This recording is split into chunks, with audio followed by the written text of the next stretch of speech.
नमस्कार, आप सभी का स्वागत है एनडीटीवी राजस्थान पर और मैं हूं आपके साथ शुभेंदु सिंह। कोटा कोचिंग सेंटर में एक और छात्र ने खुदकुशी कर ली है।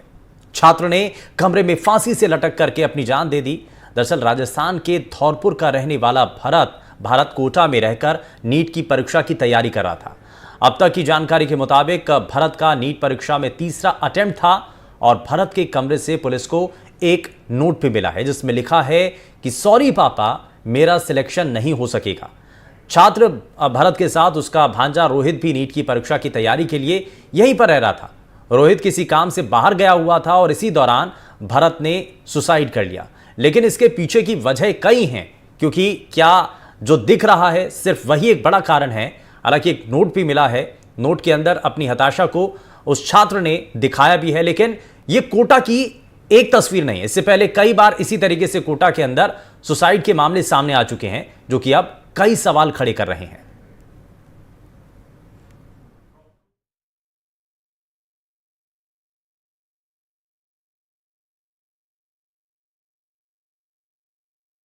कोटा के तलवंडी में एक बार फिर एक कोचिंग स्टूडेंट ने सुसाइड किया है और यही मकान है जहां पर जो है वो रहा करता था। अभी कुछ देर पहले की ये घटना है। पुलिस जो है शव को लेकर मोर्चरी में पहुंची है और जो मृतक है भरत, उनके जो भांजे हैं वो मेरे साथ है, वो भी साथ में रहते थे। क्या हुआ था रोहित, आज क्या बात हो गई थी? आप कहाँ थे उस वक्त? मैं मतलब कि सोया तो ऐसा कोई प्रॉब्लम नहीं थी, बढ़िया बातें हो रही थी। मैंने कही मैं घर जाऊंगा, मतलब मामा जी मेरी 3 की टिकट हो गई है, तो ऐसे बाल कटाने चला गया। मैं बाल कटा के आया घर रूम पे, तो ये मतलब पंखे से लटके हुए दिखे।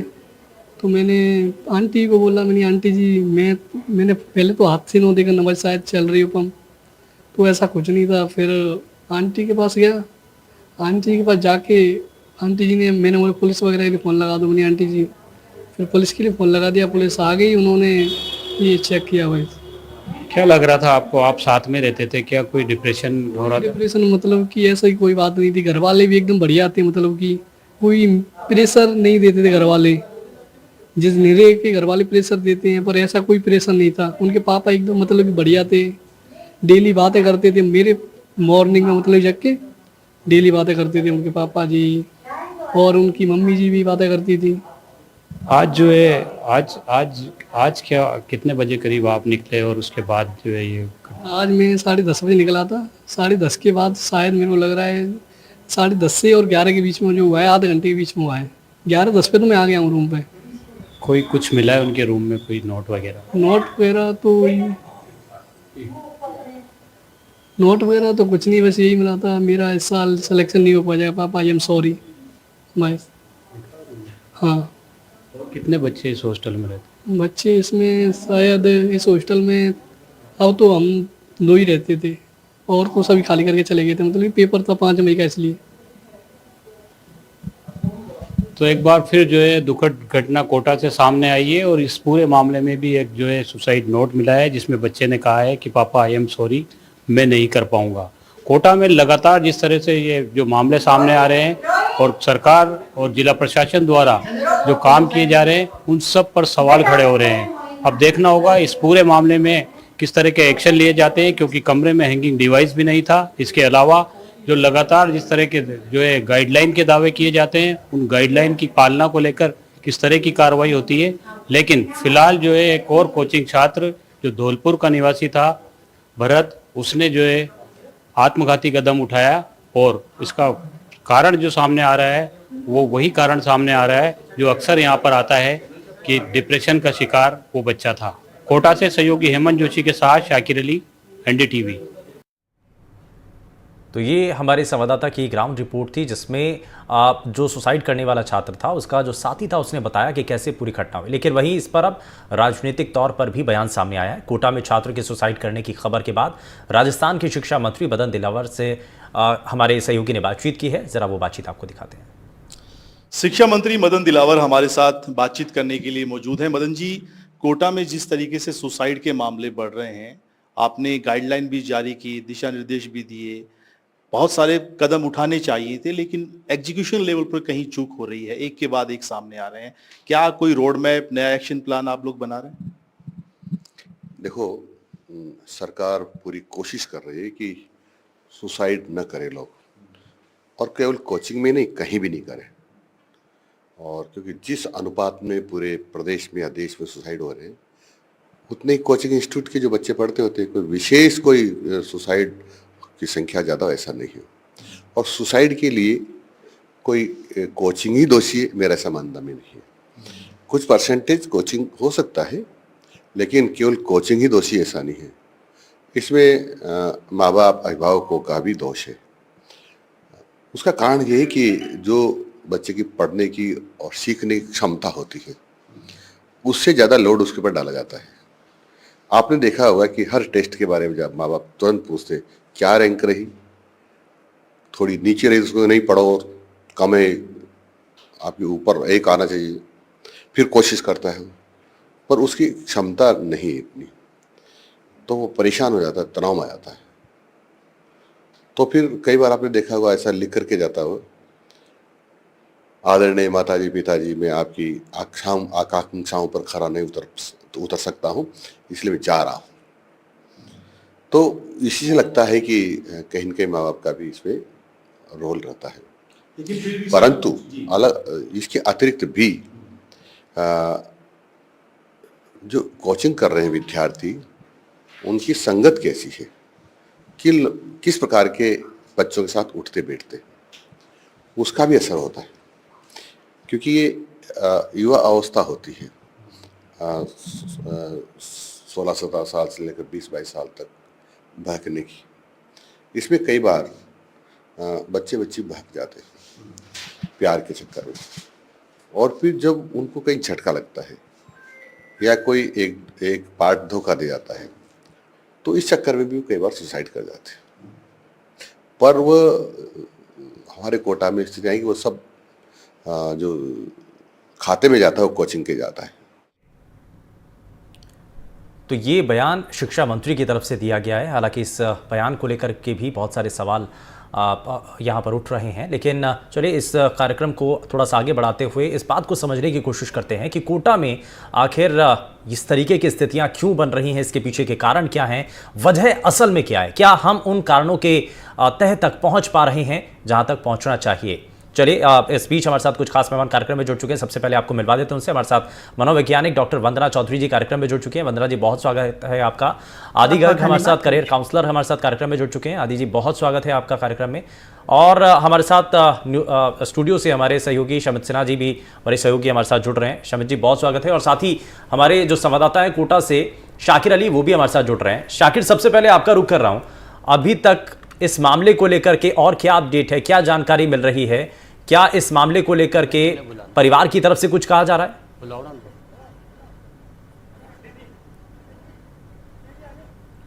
जी देखिए, परिवार की स्थिति अभी जो है ठीक नहीं है, क्योंकि जिस घर में इस तरह की घटना हो जाती है उसके बाद जो है परिवार जो है सदमे में है।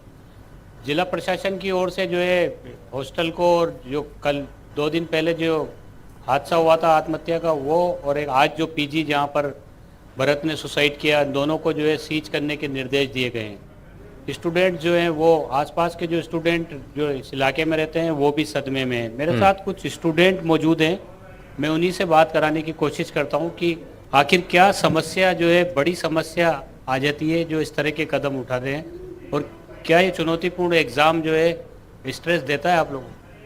हाँ, एग्ज़ाम तो है। आप बेसिकली देखो तो आप जितना बड़ा प्लेटफॉर्म होगा उतना बड़ा रिस्क भी होगा, और ये ऐसा एग्ज़ाम है कि उसमें सीटें कम है, बच्चे को रेशियो ज़्यादा है। इस साल का जो 25 लाख बच्चों ने नीट का फॉर्मेट भरा है, सीटें 40,000 है, तो प्रेशर तो रहता ही, ऑफ कोर्स रहता है, कट ऑफ भी हाई जाता है, तो प्रेशर रहता है। पर इसमें ऐसा नहीं है कि प्रेशर के इसमें आके और इतना बड़ा कोई स्टेप उठाए, ये इस चीज़ का कोई सोल्यूशन नहीं। इसमें कहीं ना कहीं हम सबको मिलना पड़ेगा, एक सोशल होना पड़ेगा। सोशल कहते प्रेशर हर चीज़ में है, लेकिन जो फैमिली होते हैं, आसपास जो भी बड़े लोग हैं, मेंटर्स हैं, टीचर्स हैं, एक कहीं ना कहीं चीज़ों को मेंटेन करके चलना चाहिए। ठीक है, दबाव में नहीं आना चाहिए। ये छात्रों की तरफ से जो बात सामने आ रही है, बिल्कुल शाकिर, मैं वापस रुक करूंगा आपका, मैं वापस लौटता हूं, लेकिन इस बीच हमारे साथ खास मेहमान लगातार कार्यक्रम में बने हुए हैं। मैं जरा वंदना जी का रुख कर लेता हूँ। वंदना जी, एक चीज़ बताइए, कोटा के अंदर ये पहला ऐसा मामला नहीं है, इससे पहले कई ऐसे मामले सामने आ चुके हैं।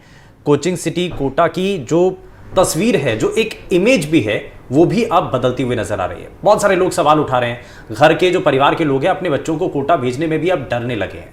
डर इस बात का है कि कहीं कोई गलत कदम ना उठा लें।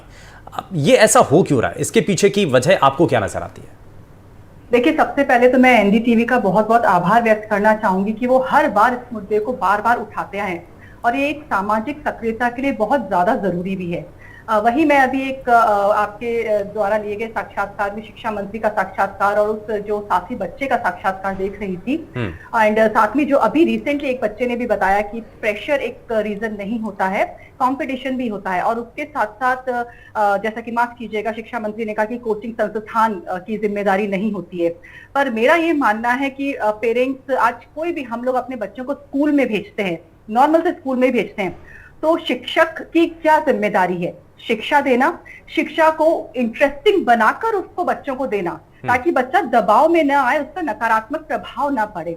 तो क्या यहाँ पर मैं यही कहना चाहूंगी, कोचिंग संस्थान भी क्या अपनी शिक्षा को इस तरह से नहीं रख सकते कि बच्चा उससे प्रेशर फील ना करे। साथ में जैसा कि बच्चा ने कहा कि सामाजिक सरोकार रखना भी जरूरी है बच्चों का आपस में। उनके लिए एक क्लास ऐसा भी होना चाहिए जहां बच्चे आपसी मेलजोल बढ़ाए, आपस में बात करें, अपने प्रेशर को रिलीज करें, अपनी एंजाइटी, अपने टेंशन को लाइट करें। साथ में अपने मेंटोर से डिस्कस करें कि मुझे इस टॉपिक को लेकर समस्या हो रही है। सिर्फ कोचिंग सेंटर्स की ही जिम्मेदारी है इसमें पेरेंट्स की? क्योंकि मदन दिलावर, हालांकि वो मैं शुरुआत में ही कहा कि उस बयान को लेकर के बहुत सारे सवाल उठ सकते हैं, लेकिन एक पहलू ये भी है कि पेरेंट्स की भी क्या इसमें जिम्मेदारी है? जी, पेरेंट्स की जिम्मेदारी इतनी होती है। पेरेंट्स, देखिए, माँ बाप या बच्चा कोई भी, यहाँ दोनों ही एक उम्मीद के साथ आते हैं कि मैं एक अच्छा भविष्य बना पाऊंगा। पेरेंट्स भी चाहते हैं कि एक बच्चे, मेरे बच्चे का भविष्य अच्छा बने। बस सिर्फ पेरेंट्स में हमें ये कहना चाहूंगी कि उनकी एक सही करियर काउंसलिंग नहीं हो पाती। उनको लगता है, क्योंकि वो एक एजुकेटेड नहीं होते, उन्हें लगता है बस एक यही नीट ही एक यही सिर्फ एक नीट यही मेरे लिए एक आखिरी रास्ता है। तो यहाँ पेरेंट्स को और बच्चों को दोनों को अवेयर करना सुनहरा बहुत भविष्य जरूरी है। बनाने का जो सपना पेरेंट्स ने देखा था, वो बच्चों के ऊपर दे दिया जाता है, उनके हाथों में सौंप दिया जाता है। अब वो संभाल पाते हैं कि नहीं संभाल पाते हैं, कितना बच्चा कितना प्रेशर ले पाता है। हाँ, उसके अलावा साथ में उनको ये भी कहा जाता है कि सिर्फ यही एक रास्ता है, जबकि एक ये रास्ता नहीं है, बहुत सारे और भी रास्ते हैं। हाँ। तो यहाँ माँ बाप की भी गलती नहीं होती, क्योंकि उनको दूसरे रास्ते पता ही नहीं होते हैं। हाँ। तो यहाँ पर मैं ये कहना चाहूंगी कि कई बार आपको कोचिंग सेंटर्स को भी बताना चाहिए। उनको पता होता है कि बच्चा कहाँ स्टैंड कर रहा है। हाँ। उनको टाइमली बताना चाहिए कि देखो बेटा, अगर आप ये नहीं कर पाओ तो आपके लिए आपके पास विकल्प क्या है। अगर आप, क्योंकि हमें सिर्फ एक ही दौड़ में बच्चों को नहीं दौड़ाना है, हमें देखना है कि बच्चे की कैपेसिटी क्या है, वो कितना दौड़ सकता है, कितना चल सकता है, किस रेस में वो आगे निकल सकता है। हमारे साथ इस बीच एक और खास मेहमान, हाँ, सामाजिक कार्यकर्ता सरिता राठौर जी भी हमारे साथ कार्यक्रम में जुड़ चुके हैं। सरिता जी, बहुत स्वागत है आपका कार्यक्रम में। मैं आपसे जवाब लूं, लेकिन उससे पहले आदि गर्ग जी को जोड़ रहा हूं। आदि गर्ग जी, एक चीज बताइए कि बच्चों, जैसा कि कहा ना वंदना जी ने, कि पेरेंट्स को भी नहीं पता है कि किस रेस के अंदर बच्चे को दौड़ाना है या कहां पर बच्चे को सही गाइडेंस मिलनी चाहिए। तो करियर काउंसलिंग एक बड़ा विषय है, लेकिन उसको बहुत पीछे छोड़ दिया जाता है। बच्चों का भविष्य, देश का भविष्य हम यूं ही तय कर लेते हैं कि बच्चा कर क्या रहा है। अगर राइटिंग अच्छा, चलिए जी, इसको स्केच में आर्टिस्ट बना देते हैं इसको।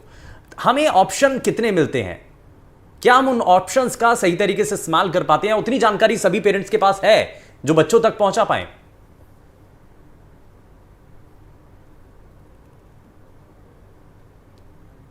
आदि गर्ग जी, मुझे सुन पा रहे हैं आप? आदि जी, आवाज पहुंच रही है? चलिए, लग रहा है कुछ इशू है और उन तक आवाज नहीं पहुंच पा रही है।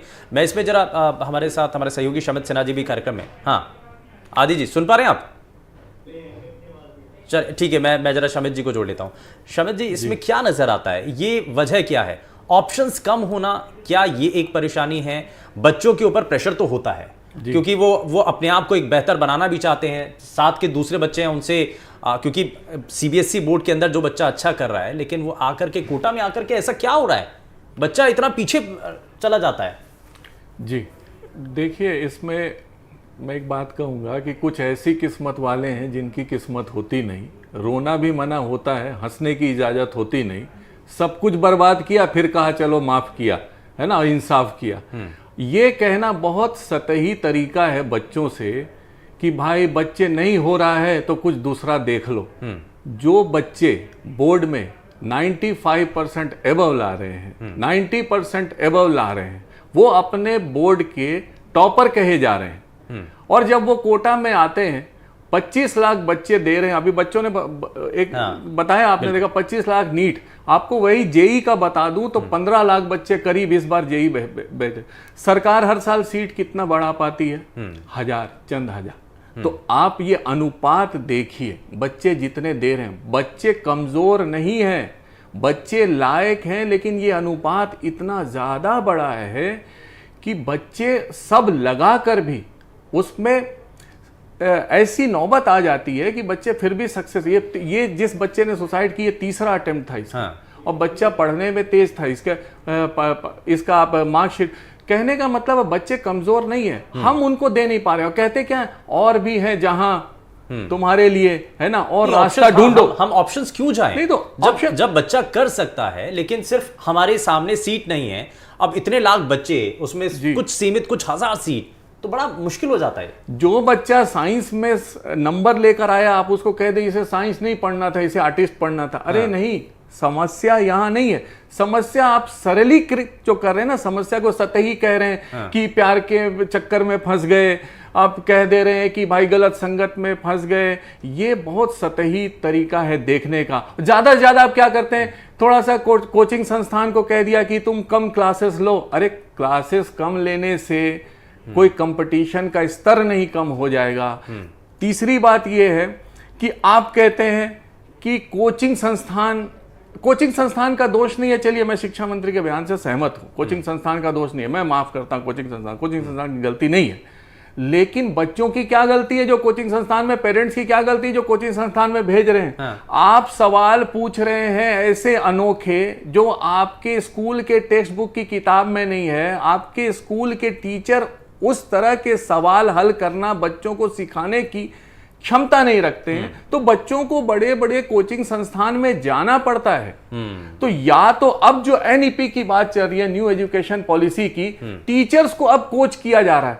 बच्चों से पहले सवाल पूछा जा रहा है सालों से, अब टीचर को तैयार किया जा रहा है कि वो बच्चों को तैयार कर सके। और अब कह रहे हैं डमी स्कूल खराब है, बच्चे स्कूल नहीं जाना चाहते। अरे स्कूल के टीचर उन्हें सिखा पाए, उतना तैयार कर पाए, तो बच्चे क्यों नहीं कोचिंग संस्थान क्यों जाएं? हाँ, यानी कि ऑप्शंस को लेकर के भी बात है। मैं आदि गर्ग जी को जोड़ लेता हूँ। आदि जी, एक चीज़ बताइए कि पेरेंट्स के सामने ऑप्शन क्या, क्योंकि हर कोई चाहता है कि उनका बच्चा बड़ा अच्छा पोस्ट पर रहे, बड़ी अच्छी पोजीशन रहे, बहुत तरक्की करे, लेकिन उसमें जेई नीट सिर्फ यहीं तक सीमित है क्या? बाकी ऑप्शंस हमारे सामने क्यों नहीं है? और अगर हैं भी, अगर मान लो कोई चाहता है कि कोई कैमरामैन बन जाए या कोई चाहता है कि वो एक आर्टिस्ट बन जाए, तो जेब खर्ची कैसे करेगा? ये भी बड़ा सवाल है ना। पेरेंट्स इसलिए तो रोक देते हैं कि भैया आप अपना गुजारा कैसे करोगे फिर? देखिए, यहां पर मैं ये सभी को कहूंगा कि केवल करियर निर्माण में सिर्फ आपकी एक ऑप्शन नहीं होनी चाहिए। There should be career alternatives. हर एक बच्चे के पास अलग अलग ऑप्शंस तो होने ही चाहिए, विकल्प भी होना चाहिए। लेकिन कहानी कहां आती है कि आपके लिए, बच्चे के लिए कंपटीशन में कॉम्पिटेंस होना बहुत जरूरी है। और माँ बाप का, अगर आपका यहाँ सवाल है माँ बाप का क्या रोल है, माँ बाप तो they can act as a lighthouse. सबसे पहले बच्चे के ऊपर वो आत्मविश्वास रखें, उसे सजग बना रखें कि आखिरकार उसके बच्चे में क्या काबिलियत है, उसे एक्सेप्ट करें। प्रॉब्लम यहाँ पर सेल्फ एक्सेप्टेंस की है और लोनलीनेस बहुत बढ़ता जा रहा है, राइट। जो भी हम, चाहे कोटा हो या कहीं पर भी हो, प्रॉब्लम सिर्फ एक्सेप्टेंस, लोनलीनेस, बात नहीं की जा रही है आपस में, ना शिष्य शिक्षक से, ना माँ बाप से, और ना ही आपस में बच्चे। तो यहाँ पर करियर निर्माण पहले खुद को जानकर होगा, खुद को स्वयं को पहचान कर, और फिर एक आगे निर्णय लेना है कंपटीशन में कॉम्पिटेंस को बढ़ाने के लिए। यहाँ पर मैं ये कहूंगा, मैं चाहता हूं कि मैं स्केच आर्टिस्ट बन जाऊं, मेरे घर वाले अलाउ इसलिए नहीं करेंगे कि भाई आगे इसमें स्कोप क्या है, तुम कितना पैसा कमा लोगे, क्योंकि आज ये भी तो स्टेटस सिंबल, ये बहुत सारी चीज़ें मैटर करती हैं कि आप अपनी जेब खर्ची कैसे चलाओगे। तो इस पे क्या करना है, ये सिस्टम आपको डेवलप करना पड़ेगा। देखिए, करियर डेवलपमेंट में ना बात सिर्फ पैसा कमाने की नहीं है। हाँ। हम आज की डेट में सबको ये समझा रहे हैं कि become extraordinary, but student has to live a life ordinary but doing ordinary things in extraordinary manner, right. हम सबको दिखा रहे हैं कि पैसा बनाना है, आगे बढ़ना है, लेकिन वैल्यूज कहाँ गई? हाँ। वो हमारे को ध्यान रखनी है। ठीक। और अगर हम बात करते हैं कि जेब खर्ची और आगे जाकर इंडिपेंडेंट वर्ड बहुत ज्यादा यूज होता है। हाँ। माँ बाप कहते हैं कि इंडिपेंडेंट बनाना है, हमें अपने पैरों पे खड़े हो जाएं। हाँ। लेकिन अगर हम भूमिका ही सही निभा दें, शुरुआत से ही बच्चे को पता हो कि मेरी क्या काबिलियत है और मैं किसमें जाएं। करियर छोटे बड़े नहीं होते। मैं सभी को कहूंगा के माध्यम से कि करियर्स आर नॉट गुड और bad, it is about the abilities of the child and it is a blend of ability and interest. रुचि रखना और काबिलियत होना दोनों का मिलन है। आदि जी, बड़ी अच्छी बात आपने कही है, बड़ी अच्छी बात आपने कही है। और इसी नोट के साथ मैं थोड़ा सा आगे बढ़ता हूँ। मैं सरिता जी को इसमें जरा जल्दी से जोड़ देता हूँ। सरिता जी, ये जिस तरीके की तस्वीरें, जिस तरीके की खबरें जो सामने आ रही हैं, ये बिल्कुल भी अच्छी नहीं है। इसको रोकने के लिए आपको क्या लगता है? बच्चों से ज़्यादा कम्युनिकेट करें। इससे पहले भी और अभी भी कई कोशिशें प्रशासन के स्तर पर की जा रही हैं, अलग अलग कोशिशें, लेकिन वो कारगर साबित नहीं हो रही हैं। आपको लगता है कि कोई ऐसा कदम जिससे हम बच्चों के साथ कम्युनिकेट कर पाएँ? क्या एकाकीपन, अकेलापन थोड़ा सा ज़्यादा मुश्किल हो जाता है, इस वजह से उस समय ज़्यादा बच्चे इस तरीके के कदम उठा लेते हैं, अटेम्प्ट ज़्यादा हो जाते हैं, तब थोड़ा सा एक बोझ, एक प्रेशर उनके ऊपर बढ़ जाता है? देखिए, जब बच्चे पे मानसिक दबाव बढ़ता है तब उसे ऐसा लगता है कि उसे समझने वाला कोई नहीं। जीवन को समझने की प्रक्रिया जब बिल्कुल खत्म होने लगती है तब वो आत्महत्या जैसा कदम उठाता है और तब उसे ऐसा महसूस होता है कि उसे कोई समझ ही नहीं पाएगा। तो एक माता पिता के बीच में एक पारदर्शिता के साथ, एक सामंजस्य के साथ, समझ के साथ वो अपनी बात कह सके कि मुझे ये पसंद नहीं है, मैं इसमें करियर नहीं बनाना चाहता। अगर पसंद है तो वो वहां जाए, अदरवाइज बहुत सारे विकल्प है, संभावनाएं बहुत सारी है जिससे वो चुने और आगे बढ़े। जरूरी नहीं कि जो माता उसको स्वीकार करेगा, इसे जरूरी नहीं माना जाए, क्योंकि अगर वो स्वीकार करेगा तो वो सहज होगा। लेकिन कई बार ऐसा होता है कि माता पिता अपने इच्छाएं बच्चे पे थोपते हैं और वो उसे स्वीकार नहीं कर पाते, जिसके कारण उसे लगता है कि मैं सब नहीं कर सकती। तो उसके चलते वो ऐसी आत्महत्या जैसी कदम उठाता है। ऐसे कदम उठा लेते हैं, ये मजबूरन, ये दबाव के अंदर, ये मानसिक तौर पर जो दबाव एक छात्रों के ऊपर बन जाता है, उस वजह से ऐसे कदम उठा लिए जाते हैं। लेकिन मैं इसमें वापस से वंदना जी को जोड़ लेता हूँ। वंदना जी, ये तो हमने देखा, और ये आपने उस छात्र ने जब सुसाइड किया तो उसने अपने लेटर के अंदर लिखा कि सॉरी पापा। वो अपने पेरेंट्स के लिए वो बाकायदा एक नोट लिखता है, वो बताता है, वो मतलब उसकी हताशा उस लेटर के अंदर दिखाई देती है कि तीसरा अटैम्प्ट है, वो नहीं कर पा रहा है। वो पहले जब सीबीएसई में, जैसा शमित जी भी बता रहे थे कि वो सीबीएसई तक अच्छा परफॉर्म कर रहा था, वो अच्छे नंबर आ रहे थे उसके, लेकिन कोटा में आकर के, इस बड़ी रेस के अंदर आकर के वो थोड़ा सा पीछे रह जाता है। वो भी इसलिए क्योंकि सीट बहुत कम है। अब ऐसे में जो बच्चे इस वक्त इस ट्रॉमा के अंदर हैं या इस फेज से गुजर रहे हैं, जिनके 2, 3 या इससे ज़्यादा अटैम्प्ट हो चुके हैं, उनके लिए सबसे बड़ी चीज़ क्या है? पेरेंट्स के लिए क्या आप मैसेज देना चाहते हैं? देखिए, उनके लिए सबसे बड़ी बात यही है, मैं पेरेंट्स के लिए हो या बच्चों के लिए हो, मैं यही मैसेज देना चाहूंगी कि जिंदगी ये अटेम्प्ट ही नहीं है, जिंदगी उससे कहीं ज्यादा बढ़कर है। तो अगर पेरेंट्स को भी लग रहा है कि बच्चे अटेम्प्ट में कहीं ना कहीं पुअर परफॉर्म कर रहे हैं या नहीं अपने आप को प्रूव कर पा रहे हैं या नहीं उस लेवल पे जा पा रहे हैं, तो उनको सीधे बोले, बेटा कोई बात नहीं, आपको आगे अटेम्प्ट देने के लिए फोर्स नहीं, आप वापस आ सकते हैं, क्योंकि इसके अलावा भी इंजीनियरिंग फील्ड में भी आपके पास और भी दूसरे ऑप्शन है जिनके लिए हम आगे परस्यू कर सकते हैं। राइट, बहुत सारे साइंस में इतने सारे ऑप्शन है। अगर आप नेशनल करियर काउंसलिंग की सर्विसेज की साइट पर जाएंगे तो करीब 4,500 से ज्यादा ऑप्शन है। ये पेरेंट्स को भी नहीं पता और शायद बच्चों को भी नहीं पता है। तो मैं उन लोगों को यही कहूंगी कि ऐसा नहीं गवर्नमेंट ने ऑप्शंस नहीं दे रखे, ऑप्शंस दे रखे हैं, लेकिन वहां कोई सर्च करके जाता नहीं। उनको लगता है कि बस हमने, आप बताइए, इंजीनियरिंग करने पर क्या फिर वो लोगों को जॉब के लिए हताश नहीं होती है? फिर उनके लिए जॉब का एक प्रेशर, फिर उनके लिए आगे फिर एक एम्प्लॉयमेंट का प्रेशर।